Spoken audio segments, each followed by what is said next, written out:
ദൈവമേ, മുഴുവൻ euro ആയിരിക്കണേ.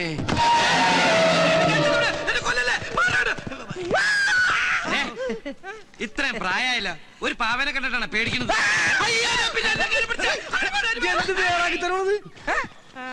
Euro നോക്കടാ, അല്ലെങ്കിൽ വേണ്ട, നിങ്ങളുടെ മാറി, എനിക്ക് നിന്നെ വിശ്വാസമില്ല. അതിങ്ങനെ എല്ലാം എന്റെ അനിയന്റെ. നിന്റെ അനിയന് നിന്നോട് സ്നേഹമുണ്ട്. ഇതാ സ്കോച്ച്. അതൊന്നും കോച്ചല്ലേ, ഇത് ക്രീമാ. ക്രീമിക്കൊള്ള മരുന്ന്.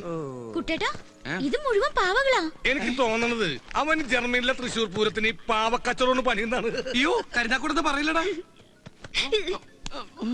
എന്റെ ബലമായ സംശയം ഇമാതിരി പാവക്കുട്ടികൾക്ക് അവിടെ പറയുന്ന പേരായിരിക്കും ഈ യൂറോ എന്ന്. അതുകൊണ്ടാണ് നീ യൂറോ ഉണ്ടോ എന്ന് ചോദിച്ചപ്പോൾ അവൻ യാന്ന് പറഞ്ഞത്. കുട്ടേട്ടാ, ഇതുണ്ടോ നല്ല അടിപൊളി പൂമ്പാറ്റകള്. എന്തേനു എന്നെ കൊണ്ടേ പറപ്പിച്ച് കളിക്ക്. സരസ്വന്റെ കയറ് പെരുമാലയ്ക്ക് വരാം, അവൾക്കും കൊണ്ടേ കൊടുക്കും കുറച്ച് പൂമ്പാറ്റകളെ. അതോടെ അവളുടെ പ്രശ്നം തിരുകി അവളും പറപ്പിച്ച് കളിക്കട്ടെ. മനുഷ്യരുടെ ഭ്രാന്ത് പിടിച്ചിരിക്കുമ്പോഴോ അവിടെ പൂമ്പാറ്റകള്. എന്നോട് ദേഷ്യപ്പെട്ടിട്ട് ഞാൻ എന്നാ പിന്നെ ഞാൻ ഇവനോട് ദേഷ്യപ്പെടാം.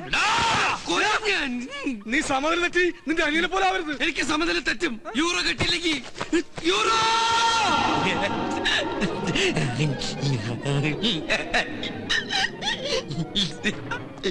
ഇവൻ എന്നെ കൊണ്ട് പോകുള്ളെന്ന് തോന്നണ. അവൻ ഇങ്ങനെ നോക്കി നിൽക്കുമ്പോ നിനക്ക് വല്ലതും തോന്നുന്നുണ്ടോ? നീ എന്താ ഉദ്ദേശിച്ചത്?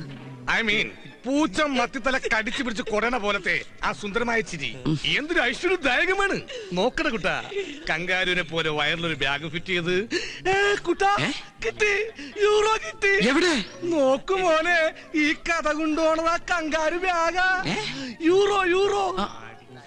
ഇങ്ങനെ ഒരുത്തനെ ബുദ്ധിയുള്ളവർ പറഞ്ഞു വിടുമ്പോൾ യൂറോ പെട്ടിയിലാക്കി കെട്ടുകളിലാക്കി കൊടുത്തു വിടില്ല. ഒന്നുകിൽ 1000 യൂറോകളാക്കി, അതാവില്ല, ഒരു ഡ്രാഫ്റ്റ് എടുത്ത് ആ ബാഗിൽ വെച്ച് കൊടുത്തു വിട്ട് കാണും. അങ്ങനെയാണ് സാധാരണയായി ജർമ്മനിയിലും പരിസര പ്രദേശങ്ങളിലും കണ്ടുവരുന്നൊരു ബുദ്ധി. അല്ല, ബാഗ് അവന്റെ കയ്യിലല്ലേ, അവൻ തരൂ? നിന്റെ ഈ ആക്രാന്തത്തിന് തല്ലിപ്പൊളി ഇന്ത്യൻ ഭാഷ ചോദിച്ചാൽ തരില്ല. That's Germans. എന്റെ സ്നേഹത്തിന്റെ ജർമ്മൻ ഭാഷയിൽ ചോദിച്ചാ അവൻ തരും. അത് തരാതിരിക്കാൻ പറ്റില്ല. അതുകൊണ്ട് നീ ആദ്യം TV ഓഫ് എന്നാലേ അവൻ ഓഫ് ആകൂ. ഡയലോഗ് കേട്ട് കഥ പോയി TV ഓഫ് ഇടും.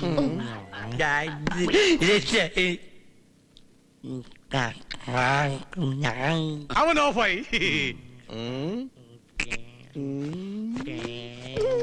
ആകാശമേനോ മോനെ, അച്ഛന്റെ ചന്ദ്രേട്ടന്റെ ചക്കര കുട്ടാ. ചന്ദ്രേട്ടൻ മോനെ കങ്കാരെന്ന് വിളിച്ച മലയാളത്തിലല്ലേ? അത് മോന് മനസ്സിലായില്ലല്ല. മോൻ കങ്കാരുമല്ല, മോൻ പച്ചക്കുതിരിയാ. ജർമ്മനിന്ന് പറന്നു വന്ന ഐശ്വര്യത്തിന്റെ പ്രതീകമായ പച്ചക്കുതിര. ഇത്രയും ദൂരം പറന്നു വന്നതല്ലേ, മോനൊന്ന് ഫ്ലഷ് ആവണ്ടേ? ബാഗ് നോക്കടാ, ആക്രമണം കാണിക്കല്ലേ. മോനെ എണീറ്റ്. എനിക്കട് ചക്കരേ, നമുക്ക് ബാത്റൂമിൽ പോവാ. അതിനു മുമ്പ് ഈ ഡ്രസ്സും ബാഗൊന്നും മാറ്റി. അല്ലെങ്കിൽ വേണ്ട, ഡ്രസ്സും മോനിരിക്കോ, ബാഗ് ചന്ദ്രേട്ടൻ.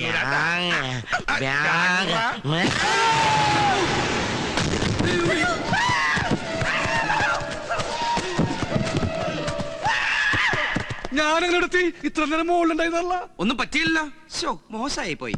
എന്തായാലും ഒരു കാര്യം ഇന്ന് ഉറപ്പായി, ആ ബാഗിൽ തന്നെ യൂറോ ഉള്ളതെന്ന്. അവനിങ്ങോട്ട് അയച്ചൊരു പ്രത്യേകം പറഞ്ഞാണ്, കാശാണ് മോനെ, ഒരുത്തനും കൂടി തൊടിക്കരുതെന്ന്. ആ ആദ്യത്തെ ഒരുത്തൻ നീ ആയി പോയിന്നുള്ളൂ.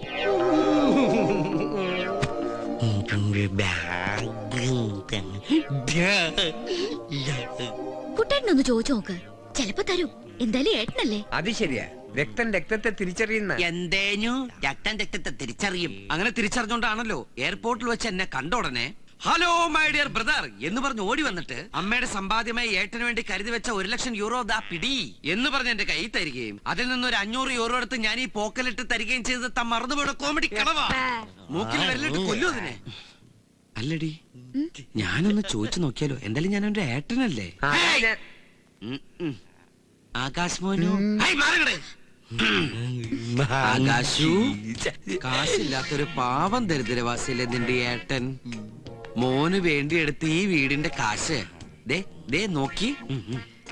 ഏട്ടന്റെ ഒരു കുഞ്ഞു ലൈന ഈ നിമ്മിക്കുട്ടി. ഇത് വാങ്ങിച്ചു തന്നതാ സരസുവിന്റെ കയ്യിൽ നിന്ന് കയറുപിരി മാല.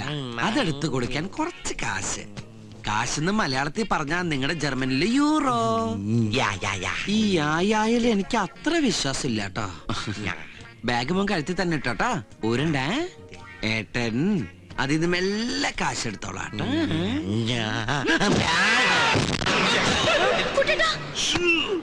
ഒരു കാര്യം ഉറപ്പായി, യൂറോ അതിനകത്ത് തന്നെ ഉണ്ട്.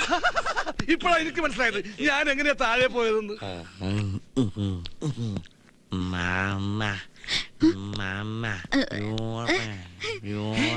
എടി അവൻ നിന്റെ കയ്യില് യൂറോ തരാന്ന്. വാങ്ങിക്ക്. യൂറോ അല്ല, യൂറിൻ. മൂത്രം ഒഴിക്കാൻ നിന്നെ കൂട്ടിന് വിളിക്കുന്നതാ. ചെന്നോ ഇപ്പൊക്ക് ഇള്ളക്കടാവല്ലേ. ഇളക്കടാവാ. എന്നെക്കാൾ 4 വയസ്സ് കുറവേ ഉള്ളൂ. ശാരീരിക വളർച്ചയുള്ളവനാ. എല്ലാം കൃത്യമായിട്ടുണ്ടാവും. ദേ നോക്കിയ മോനു, ഏട്ടൻ മോനോട് പറഞ്ഞില്ല ഇത് ഏട്ടന്റെ ലൈനാണ്. മോന് ഞാൻ വേറെ ഒപ്പിച്ചു തരട്ടാ. നിനക്കൊരു പെങ്ങളില്ലടാ. മോൻ ഈ പിടി വിട്ടിട്ട് ആ ഉണക്ക കമ്പയിലേക്കാണ് പിടിച്ചോട്ടാ. വാ പൊളിച്ചു നിൽക്കേണ്ട കൂട്ടെ മൂത്രം ഒഴിപ്പിക്കണോ. ഞാനോ? താൻ ഒഴിക്കണ്ട, അവൻ ഒഴിച്ചോളൂ. സൂക്ഷിച്ചൊക്കെ കൊണ്ടുപോകും. ഒറ്റയ്ക്ക് പോയി മൂത്രം ഒഴിക്കണ പട്ടി. ഇപ്പൊ അവന് നിന്നെ ശരിക്കും മനസ്സിലായി. ഒറ്റ കീറിണ്ടല്ലോ. ഏത് നേരത്താണ് ഈശ്വര ഇതിന് ജർമ്മനിൽ നിന്ന് കുറ്റം പറിച്ച് പോരാൻ തോന്നിയത്? ഈ സാധനത്തിന് എത്ര നാളാന്ന് വെച്ചാൽ നമ്മൾ തീറ്റിപ്പോ മാറ്റം കട. രണ്ടിന്റെ ഫേസ് ഒരേപോലെ ഇരിക്കണ. ഇനി ഞാൻ എവിടെ ശരിയാവില്ല. എനിക്ക് വീട്ടിൽ പോയി നീങ്കിലും പോയി രക്ഷപ്പെട്.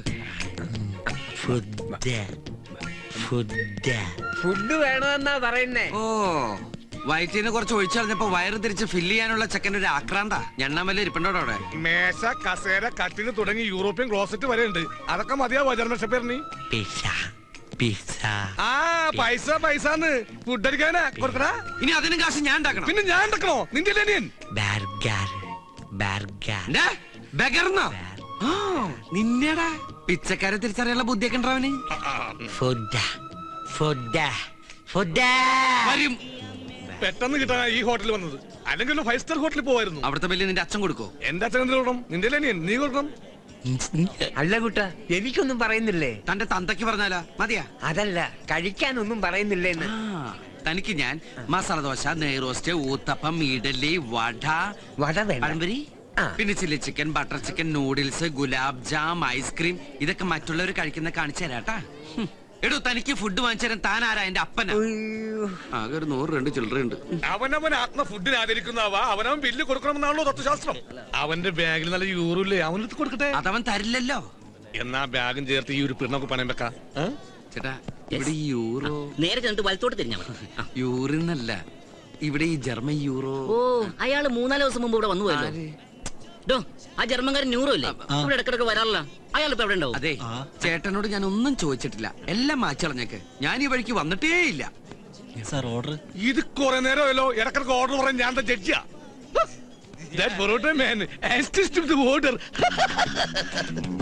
മോനെ, ഇതാണ് പൊറോട്ടയും ഇറച്ചിയും. ഇത് ഞങ്ങൾ ഇന്ത്യക്കാരുടെ ദേശീയ ഭക്ഷണമാണ്. ഇത് നിങ്ങളുടെ ജർമ്മനി കിട്ടൂല. ഇത് ശുദ്ധമായ മൈദമാവിൽ ഉണ്ടാക്കുന്നു. പ്രധാനമായും 2 കാര്യങ്ങൾക്കാണ് മൈദമാവ് ഉപയോഗിക്കുന്നത്. ഒന്ന് സിനിമ പോസ്റ്റർ ഒട്ടിക്കാനും, മറ്റൊന്ന് പൊറോട്ട ഉണ്ടാക്കാനും. അല്ല